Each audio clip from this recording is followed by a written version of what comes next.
전에 여호수아가 백성을 보내매 이스라엘 자손이 각기 그들의 기업으로 가서 땅을 차지하였고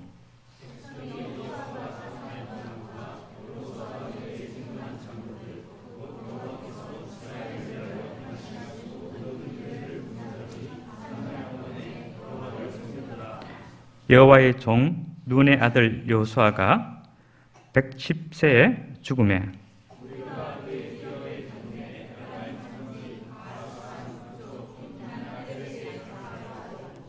그 세대의 사람도 다 그 조상들에게로 돌아갔고 그 후에 일어난 다른 세대는 여호와를 알지 못하며 여호와께서 이스라엘을 위하여 행하신 일도 알지 못하였더라.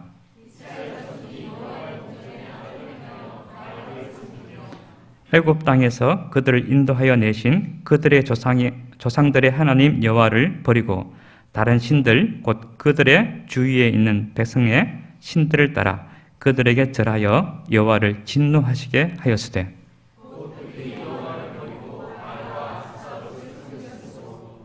여호와께서 이스라엘에게 진노하사 노력하는 자의 손에 넘겨주사 그들이 노력을 당하게 하시며 또 주위에 있는 모든 대적의 손에 팔아 넘기심에 그들이 다시는 대적을 당하지 못하였으며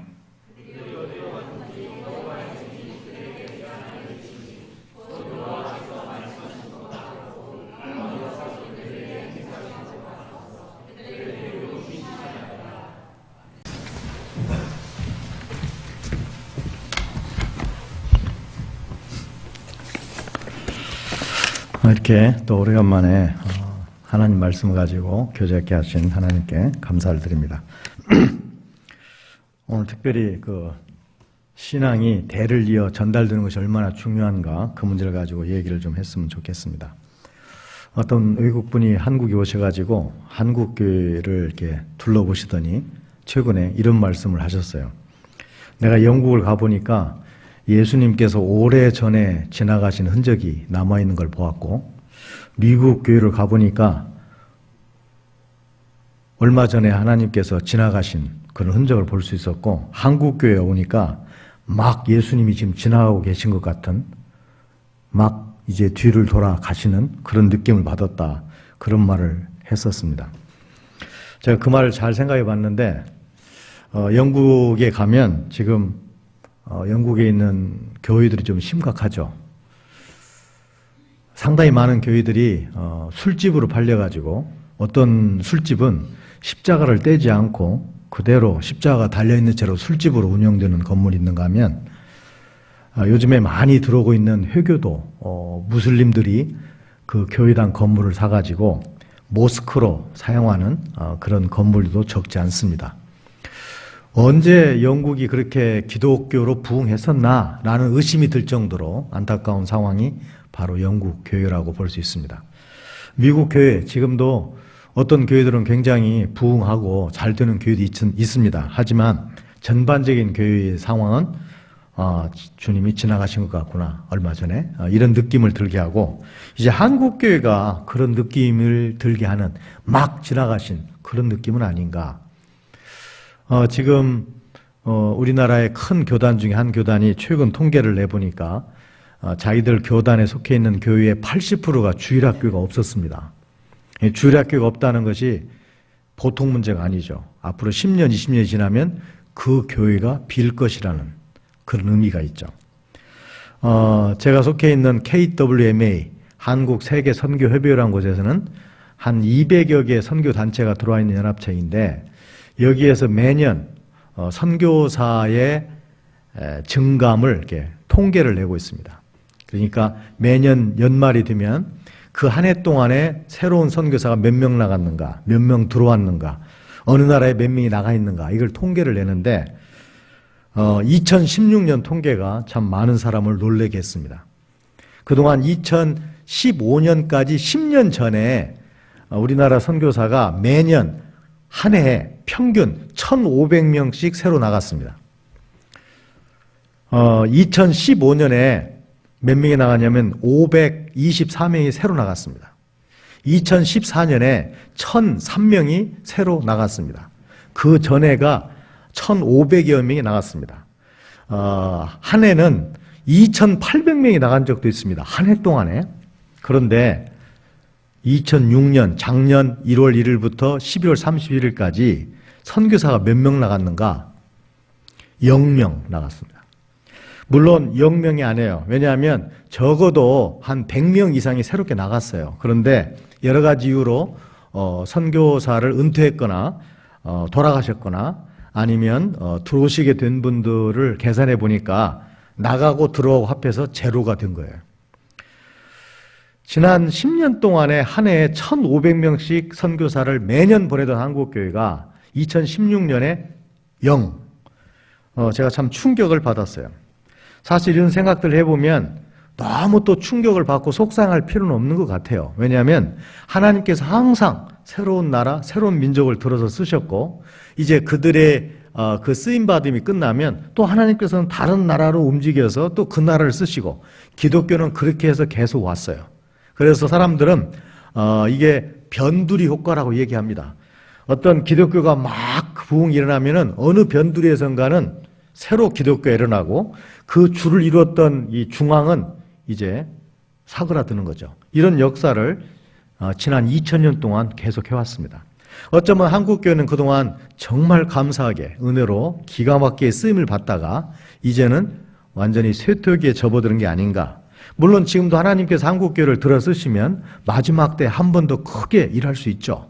하지만 지금 되어 가고 있는 상황을 보면 하나님이 특별히 간섭하지 않는 한 한국 기독교는 이제 이런 식으로 쇠퇴기, 사그라 들어가겠구나 이런 생각을 해보게 됩니다. 최근에 기독교 통계가 800만이 넘는 큰 통계가 나왔지만 사실 그 통계는 문제가 있는 통계예요. 왜 그러냐면 그 통계에서 약 200만이 허수예요. 왜 허수였냐면 요즘에 가나안 성도라고 있어요. 가나안 성도가 뭔가 거꾸로 하면 안 나가 성도예요. 교회를 안 나가는 성도를 가나안 성도라고 그럽니다. 예수 믿는데요. 그러니까 종교 통계를 내면 당신의 종교가 뭡니까? 기독교라고 표시해요. 예수를 믿으니까 나름대로. 그러나 교회는 나가지 않아요. 그래서 사실 850여만 중에 200만 정도는 교회를 나가지 않는 사람들입니다. 거기에다가 이단들이 우리나라 요즘에 많이 판치고 있는데 뭐 신천지라든지 옛날 통일교라든지 각종 이단이 그 이단들이 종교를 자기 또 종교를 갖고 있다고 생각하는데 당연히 기독교 이단들은 기독교에다가 표시를 하게 돼 있어요. 그 이단을 몇 만으로 보는가? 100만 정도로 봅니다. 그러니까 850만 통계가 있지만 사실은 300만을 빼고 나면 550만밖에 안 되고 그 통계를 내는 하는 사람들이 자기는 교회 안 나가면서도 또는 신앙이 애매모호하면서도 기독교라고 표시하는 사람이 적지 않기 때문에 사실 그 숫자만 믿을 만한 문제는 아니죠. 그렇다면 사실 왜 이런 일이 생기고 있는가? 어떻게 보면 하나님께서 이제 한국을 쓰시는 것을 이제는 다른 나라로 돌리고 있는 거 아닌가라는 생각을 갖게 되고 제가 선교사로서 이 나라 저 나라를 다니면서 요즘에 생각하게 되는 것은 한국교회가 빠른 시간 내에 우리가 직접 뭐 선교를 많이 하려고 애를 쓸 문제가 아니고 이제 선교를 하는 사람들을 우리가 이렇게 세워야 된다. 어쩌면 마지막 때 하나님께서 한국교회를 향해서 한국 선교를 향해서 가지고 계신 뜻이 다른 나라 사람들이 선교할 수 있도록 돕는 일, 지도자를 세우는 일이 아니겠는가. 그런 점에서 지금 정 목사님이나 여러분 교회 또 많은 한국에 있는 교회가 일하고 있는 중국 교회와 중국 선교를 위한 일이 제가 볼 때는 마지막 하나님께서 가지고 계시는 한국 교회를 향한 소망은 아닐까 이런 생각을 해보게 됩니다. 중국이나 지금 현재 인도네시아를 제가 지난달에 인도네시아를 갔다 왔는데 이 지난달 인도네시아 가서 깜짝 놀랐어요. 지금 인도네시아가 이 인구가 많습니다. 2억 5,200만인데요, 인구가. 세계에서 네 번째로 큰 나라죠, 인구로 볼 때. 그런데 그 인도네시아에 지금 기독교인을 몇 명으로 잡고 있냐면 최근 통계가 3,500만으로 잡고 있습니다. 그러니까 그 나라는 회교국으로 알려져 있고 그 나라 정부 발표는 90%가 무슬림이라고 말하는데 제가 볼 때는 90%는 아니고 80% 미만이 무슬림이고 그 중에서 이 인도네시아 인구 중에서 10%가 넘는 사람들이 예수 믿는 사람들이에요. 3,500만. 하나님께서는 인도네시아를 통해서 인디아를 통해서 그리고 중국을 통해서 이제 새롭게 일하시려고 하는데 한국교회가 바로 그들에게 도와주고 지도자를 세워주고 선교할 수 있도록 도와주는 그런 역할을 한국교회가 맡은 것은 아닐까라는 생각을 해보게 됩니다. 1960년대 영국에서 이렇게 기독교가 막 심하게 쇠퇴를 하니까 많은 사람들이 이유를 내놨어요. 왜 영국교회가 이렇게 쇠퇴할까? 그래서 많은 사람들이 가장 첫 번째 이유로 산업화를 들었습니다. 이 산업화가 되면서 이제 시간이 없어지고 물질적인 여유가 생기면서 사람들은 신앙을 버리게 되는 것이에요. 이렇게 바쁜데 무슨 교회를 나가면 놀 일이 얼마나 많은데 교회 예배당에 앉아있냐는 거죠. 그 산업화가 굉장히 중요한 기독교 쇠퇴 원인이었다. 그런가 어떤 사람은 세계 양차 대전을 들었습니다. 1910년대에 일어난 1차 세계대전, 1940년대에 일어난 2차 세계대전을 통해서 이 사람들의 신앙이 정말 많이 밑으로 떨어진 것이에요. 하나님이 계시다면 이렇게 잔인한, 이렇게 많은 사람이 한꺼번에 죽어나는 일이 일어나겠는가? 하나님은 없다.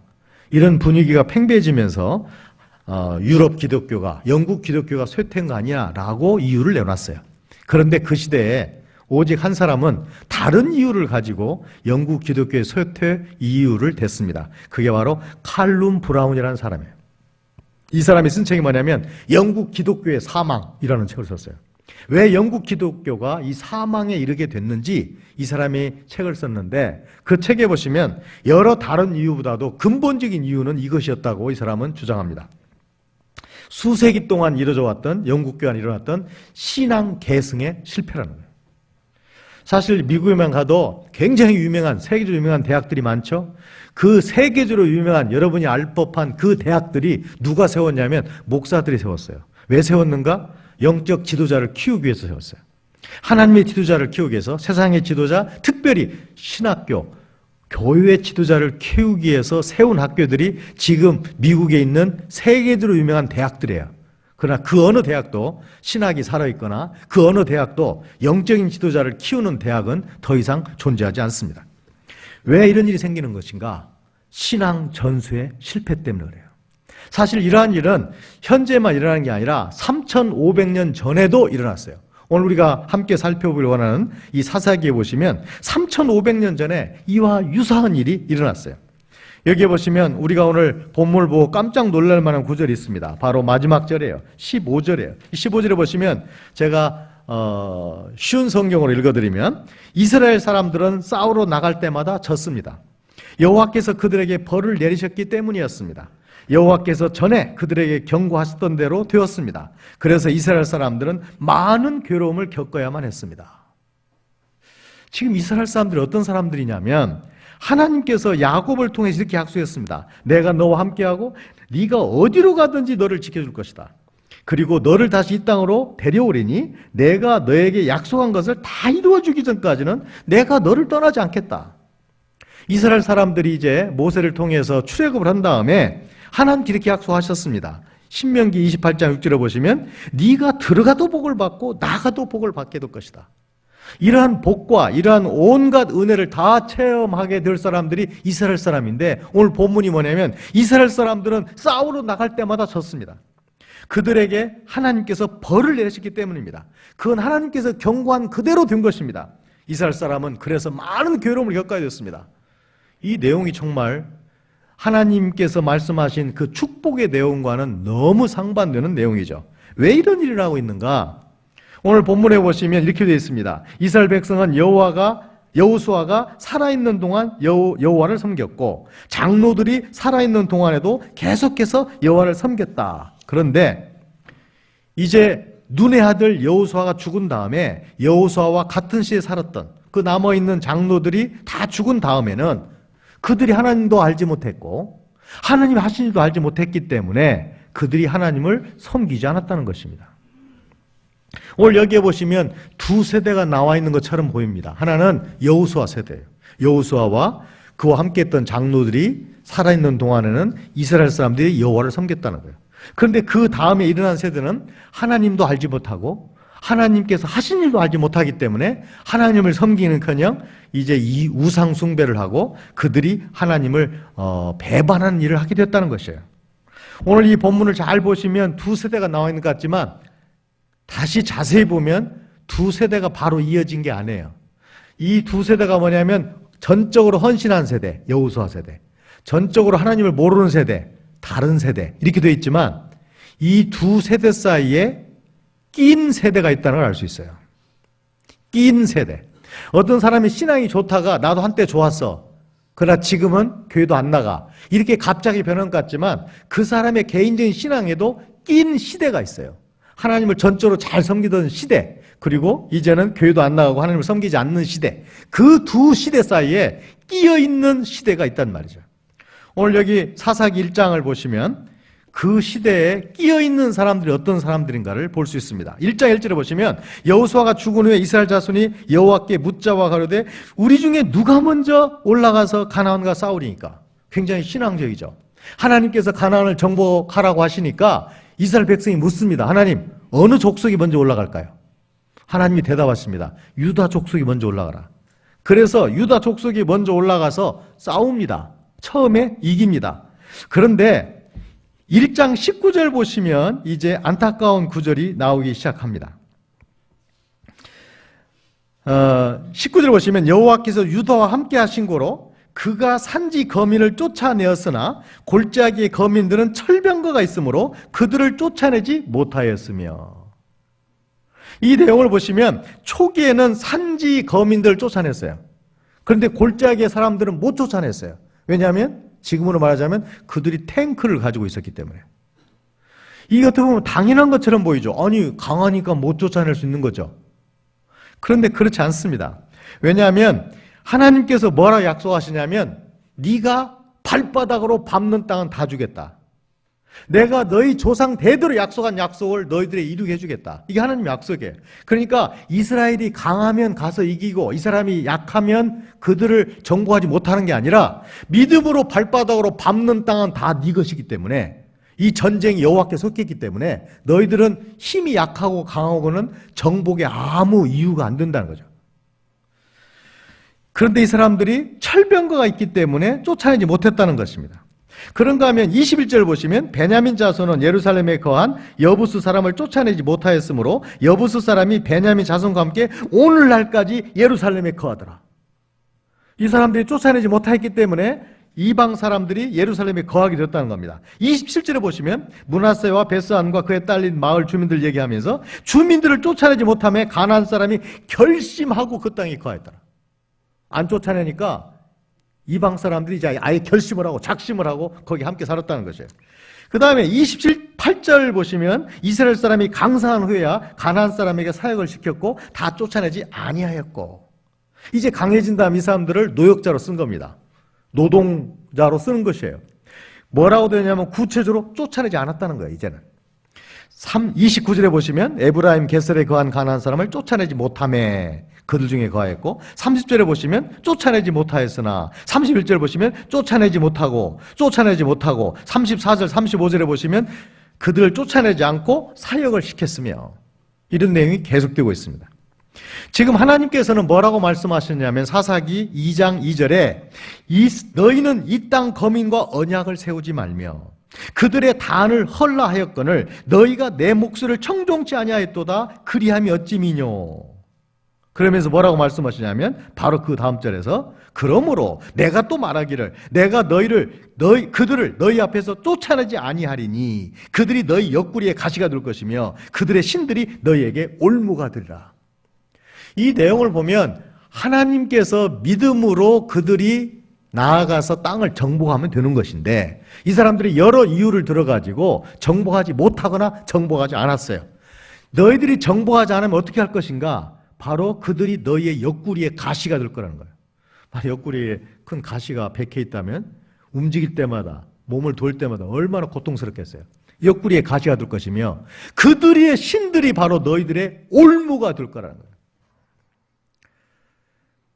제가 사역을 오랫동안 했던 인도네시아 이리안자야 끄웨르바 부족 사람들은 수렵 채취 생활을 지금도 하고 있습니다. 제가 살 때도 그랬고, 그래서 이 사람들의 이 단백질 공급원으로서 가장 중요한 고기는 멧돼지 고기예요.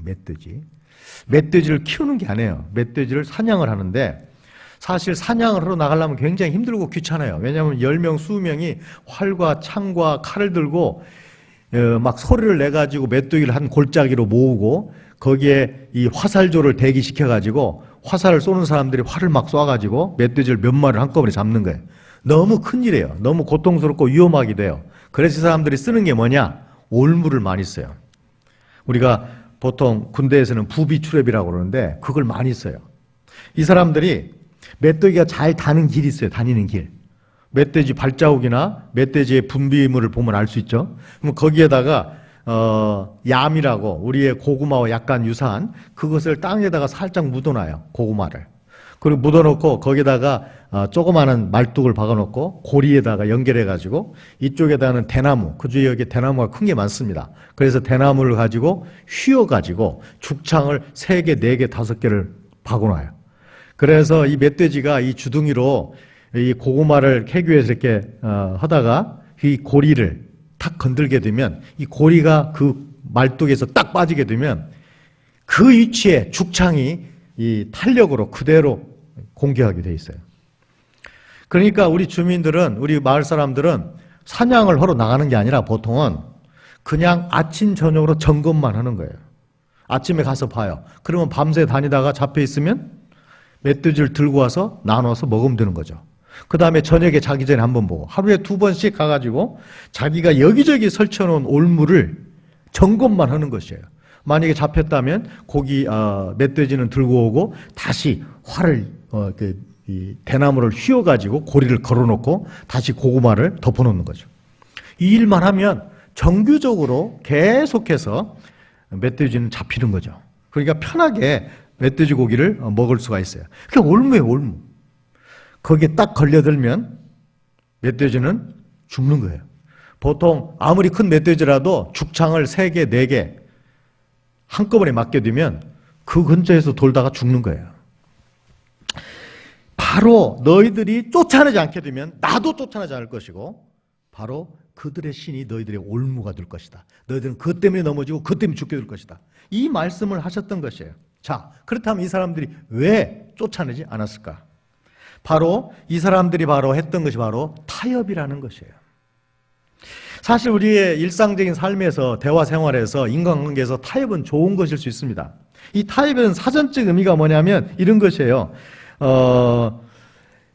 두 편이 서로 좋도록 절충하여 협의하는 것, 이게 타협이에요. 그런데 사실은 신앙에 있어서 타협은 가장 위험하고 조심해야 할 것이에요. 신앙적인 타협은 뭐냐면 내가 둘 다 얻기 위해서 어떤 양보를 하는 것이에요. 더 구체적이자면 한 가지를 얻기 위해서 중요한 것을 희생하는 것이 바로 타협이에요. 이 사람들은 이렇게 생각했죠. 아니 왜 가난한 사람을 다 죽여야 되나? 함께 같이 살면 안 되나? 평안하게? 아니면 왜 이 귀한 노동력을 낭비하나? 그 사람들 우리가 강해지면 그 사람들 일 시키면 되는 거 아닌가? 이런 여러 가지 이유로 타협을 할 수 있어요. 하나님이 좀 잔인한 게 아니야? 왜 이스라엘 사람들을 죽이라? 왜 이 가난한 사람을 다 죽이라는 것이야? 어린애는 무슨 죄가 있어? 여자들은 또 무슨 죄가 있어? 이러면서 타협을 하기 시작한 것입니다. 바로 그 사이에 끼어 있는 게 뭐냐면 바로 타협의 세대예요. 전적으로 헌신한 사람이 형편없는 신앙으로 떨어진 이유가 그냥 떨어지는 게 아니라 그 중간에 타협의 기간이 있는 것이에요. 이 전적으로 헌신한 세대가 하나님을 믿지 않는 이 세대로 바뀌는 이유가 뭔가 그 사이에 끼어 있는 세대가 있는데 타협의 세대가 거기에 들어있는 것이에요. 자, 그렇다면 우리는 가정적으로, 개인적으로, 그리고 교회적으로, 공동체적으로, 국가적으로 이 신앙의 전수 문제를 우리가 어떻게 성공할 수 있겠는가? 우리의 가진 좋은 신앙을 아이들에게 어떻게 전수해서 그들이 교회를 떠나지 않고 하나님을 섬기는 사람으로 만들 수 있겠는가? 이 문제는 우리 개인을 위해서, 가정을 위해서, 공동체를 위해서, 교회를 위해서, 그리고 한국 교회를 위해서 아주 중요한 것이라고 생각을 합니다.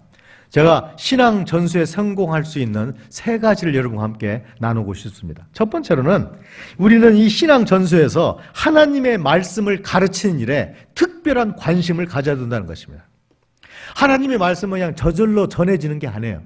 지금 여기 보면 이 사람들이 어떤 오류에 빠졌냐면 그 다음 세대는 하나님도 알지 못하고 하나님의 하신 일도 알지 못했다는 것입니다. 이게 이 짧은 구절에 2번이나 반복되고 있어요. 그런데 그 내용을 잘 보면 왜 그 다음 세대는 하나님도 알지 못하고 하나님이 하신 큰 일을 알지 못했을까? 그 다음 세대는 그 일을 못하도록 되어 있는 세대가 아니에요. 누구의 잘못인가? 이 기존 세대들이 그들에게 하나님에 대해서도 하나님이 하신 일에 대해서도 안 가르쳤다는 것이에요. 제대로 가르치지 않았다는 것이에요. 그래서 그들이 하나님도 모르게 되고 하나님이 하신 일도 모르게 된 것이에요. 그 앞에 있는 세대들은 자기들이 하나님의 하신 일을 직접 보았던 사람들이에요. 체험했던 사람들이에요. 그렇기 때문에 그들에게는 가르침이 그렇게 심각한 문제가 아닐 수 있어요. 직접 체험하고 직접 가나안 땅에서 가나안 땅으로 들어왔고 직접 출애굽해서 광야 생활을 한 사람들이기 때문에. 그러나 그 다음 세대는 그걸 본 사람들이 아니에요. 그 사람들에게 이 부모 세대가 해야 할 일이 뭐냐면 하나님에 대해서 가르치고 하나님이 하신 일도 가르쳤어야 되는 것이에요.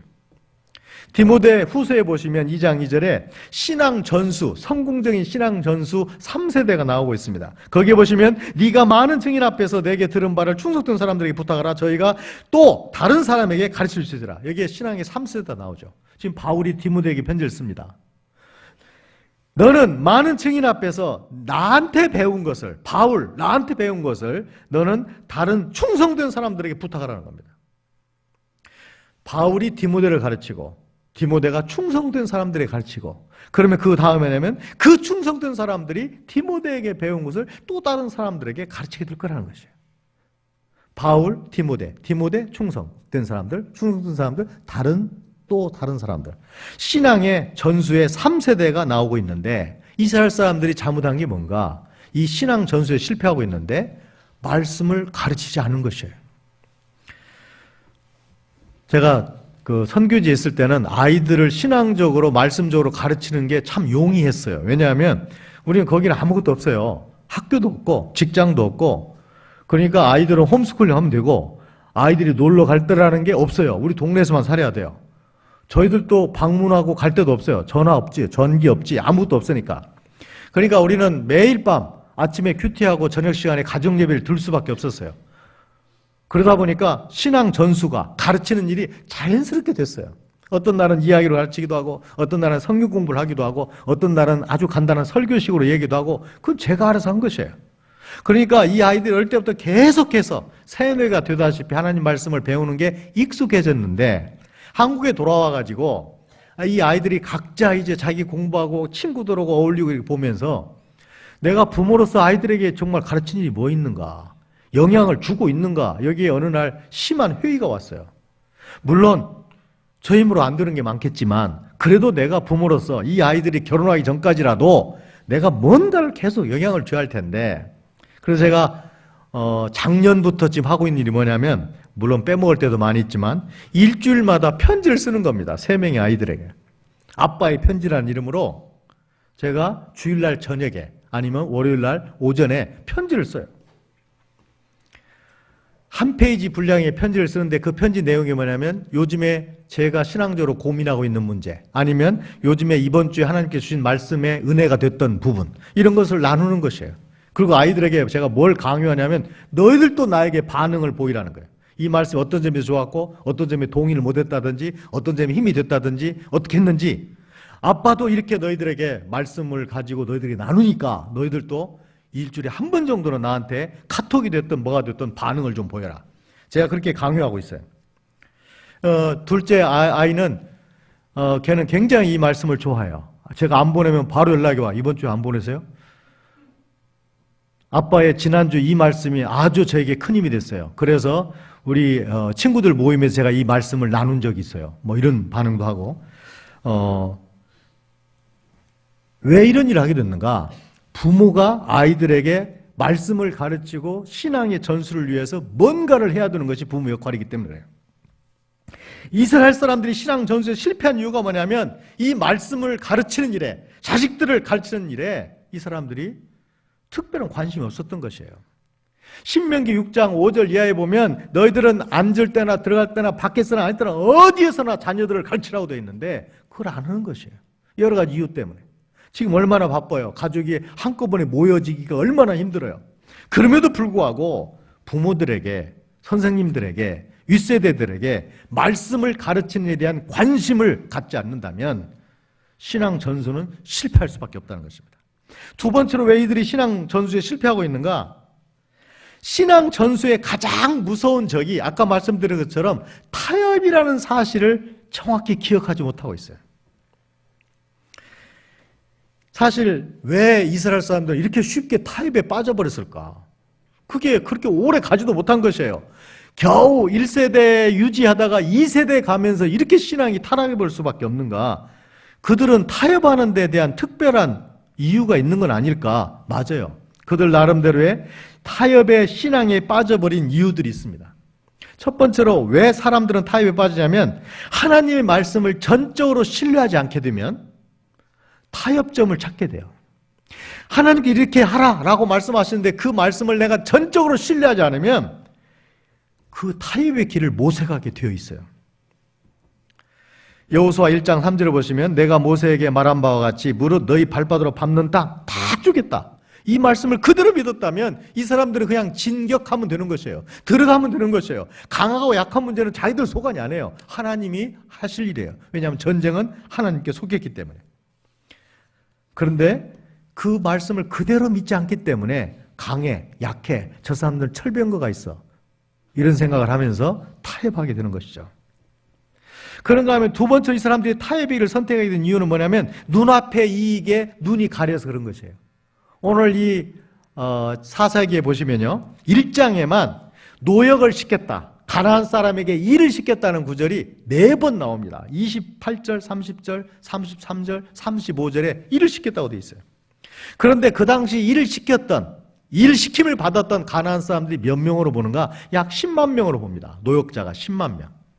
물론 그 당시에 노역자들이 한 이 노동 임금을 지금의 임금으로 바꾼다는 의미가 별로 없어요. 왜냐하면 모든 게 달라졌기 때문에. 그럼에도 불구하고 이 사람들이 이 노동력의 대가로 얻는 혜택은 우리의 상상을 초월할 정도로 많은 거였어요. 그런 점에서 제가 한번 계산을 한번 해봤어요. 10만 명이다? 하루 동안 이 노역자들에게 일을 시킨다? 만약에 요즘에 싸게 주는 하루 품삯을 5만 원만 잡더라도 10만 명에게 5만 원짜리 일을 시키면 그 돈이 50억이에요. 50억. 그러니까 이 사람들이 가나안 사람들에게 일을 시켜가지고 얻는 이 혜택이, 얻는 유익이 아주 작은 게 아니었어요. 아주 쏠쏠, 아주 좋은 것이었어요. 그래서 이 사람들이 왜 이 사람들을 죽여? 이 사람들 노역자로서는 얼마나 더 좋아? 우리가 강하니까 이들을 지배하면 되는 거고. 이렇게 생각한 것이에요. 이게 바로 그들에게 타협을 하게 만든 것입니다. 하나님께서는 왜 그들을 진멸하라, 그들을 완전히 쫓아내라 말씀하시냐면 그들의 신앙이, 그들이 갖고 있는 잘못된 생각들이 너희들에게 영향을 줄 것이기 때문에 그들과 함께 살면 너희들도 망한다는 것인데 그쪽에는 관심이 없어요. 영적에는. 무엇에 관심이 있냐면 그들을 왜 죽여? 그들을 일시키면 당장 도움이 되는데 눈앞의 이익 때문에 이 사람들이 타협하게 되는 것이죠. 사실 우리가 신앙도 마찬가지입니다. 신앙을 지키기 위해서 최선을 다하라고 하나님 우리에게 수많은 말씀과 교훈을 주셨는데 그 말씀들에 대해서 여러 가지 이유로 타협하는데 눈앞의 이익으로 타협하는 것이죠. 내가 조금만 영적으로 희생을 하면 경제적으로 이렇게 이익인데 내가 주일날 예배 한 번만 빠지면 이렇게 돈이 많이 들어오는데 그 다음에 내가 주님을 섬겨도 되지 않는가? 내가 이 직장이 사실은 이렇게 돈을 많이 주는데 주일날 예배 못 드리게 하는 거 빼놓고는 이렇게 좋은 직장인데 그래서 경제적인 이유 때문에 눈앞의 이익 때문에 타협을 하게 되면 어떻게 되는가? 우리가 분명히 알아야 할 것은 타협은 분명하게 뭔가를 얻게 하는 게 분명합니다. 그런데 중요한 건 뭐냐? 그 하나 얻게 하는 것 때문에 중요한 것, 결정적인 걸 잃어버리게 만드는 게 신앙적인 타협이에요. 이 사람들이 이런 이유 때문에 타협을 하게 되고 그 타협 때문에 이 사람들은 신앙 전수에 실패하게 되는 것입니다. 마지막으로 신앙이 전수가 되려면 어떻게 해야 되는가? 신앙이라는 것이 계속적인 결단이라는 사실을 확신하는 것입니다. 여호수아가 여호수아서 24장에 보시면 이렇게 말하죠. 백성들에게 오직 나와 내 집은 여호와만 섬기겠노라. 너희들도 결단하는 것이에요. 나는 하나님만 섬기겠다는 것이에요.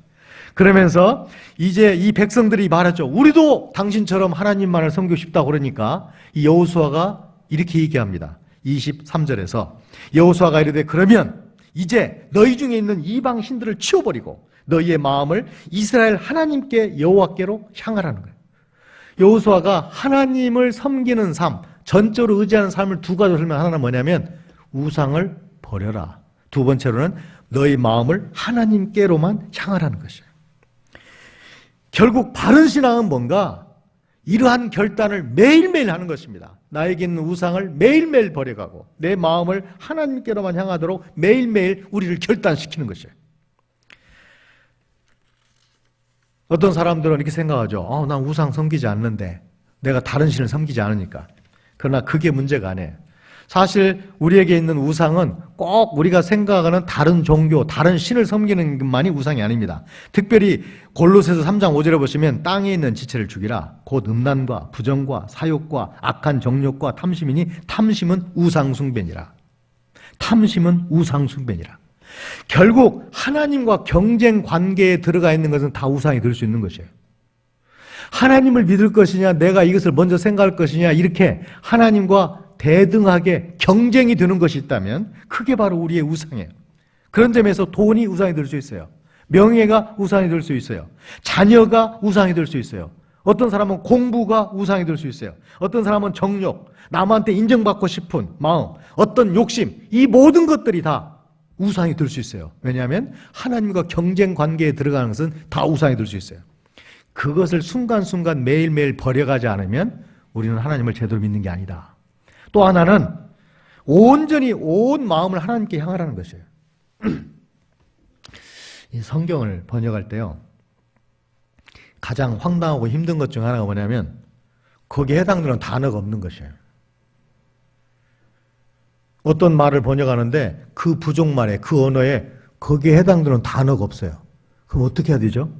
가장 쉬운 방법은 빌려오는 겁니다. 공용어에서 빌려오든지 원문에서 빌려오든지 빌려오는 거예요.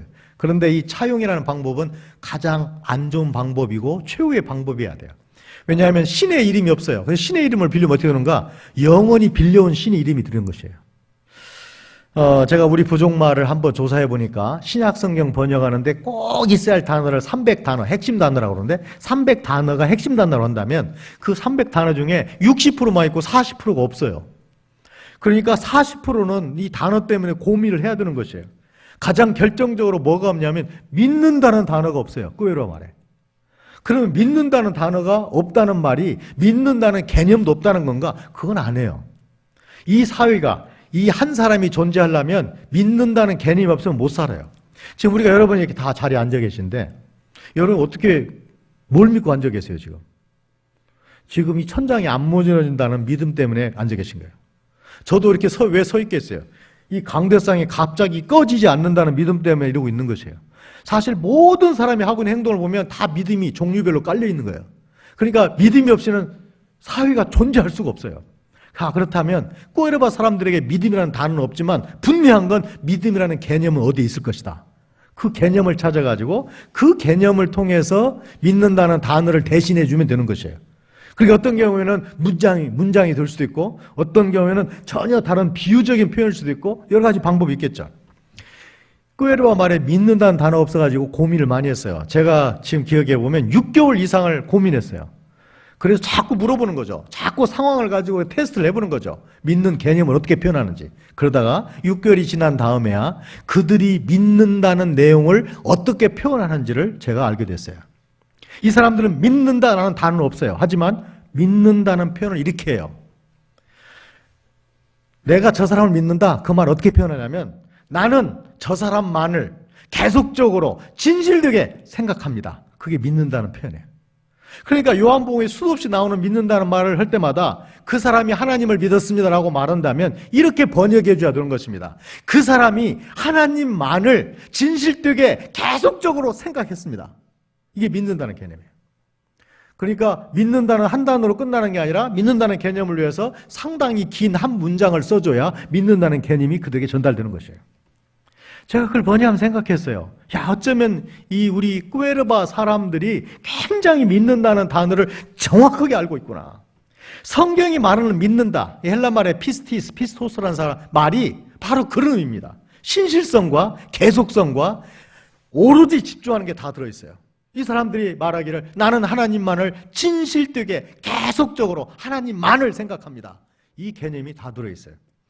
우리가 신앙 전수에 성공을 하면 이 신앙이라는 것이 한 번 엄청난 결단하면 끝나는 게 아니고 한 번 기가 막힌 결단하면 끝나는 게 아니고 결국은 매일매일 순간순간 내가 우상을 제하고 하나님으로 내 마음을 향하게 하고 이런 순간순간의 결단의 연속이지 한 번 결단으로 되는 게 아니구나. 한 번 결단으로 된다면 한 번 크게 결심하고 후손들에게 전달해주면 돼야 되잖아요. 그러나 안 되잖아요. 그 이유가 뭐냐면 신앙이라는 건 순간 매일매일의 결단이기 때문에. 오늘 말씀 우리가 정리하기를 원합니다.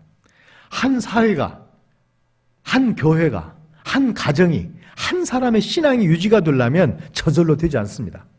우리가 세 가지를 기억해야 됩니다. 첫 번째로는 말씀을 가르치는 일에, 우리 개인에게 적용하자면 말씀을 배우고 스스로 적용하는 일에 게을리한다면, 그 부분에 대한 특별한 관심을 잃어버리게 된다면 신앙 전수는 실패다.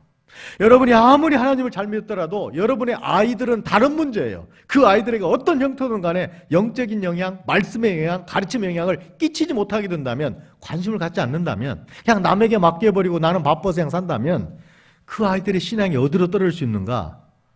불신앙으로 떨어질 수 있는 것이에요. 두 번째로 신앙 전수에서 가장 무서운 적은 항상 조심해야 할 것은 타협이라는 것이다. 타협은 합리적으로 보여요. 타협은 굉장히 이성적으로 보여요.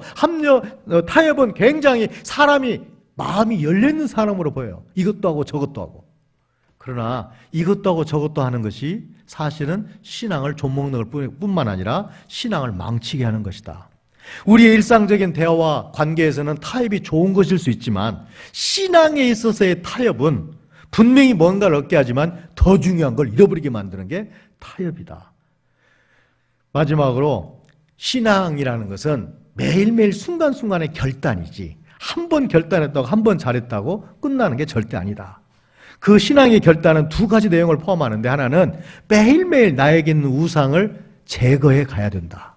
또 하나는 내 마음을 자꾸 흩어지고 세상으로 가고 딴 걸로 가는 내 마음을 다시 한번 하나님께로 모으고 다시 한번 하나님께로 모으는 이 결단의 연속이 바로 신앙이라는 사실을 잊어서는 안 되겠다. 이 세 가지가 여러분 신앙과 여러분 자녀들에게 좋은 신앙을 전수하는 것과 여러분이 교회에서 공동체 안에서 신앙을 다른 사람에게 영향을 끼치는 전수하는 좋은 일에 큰 교훈이 되기를 주님의 이름으로 축원합니다.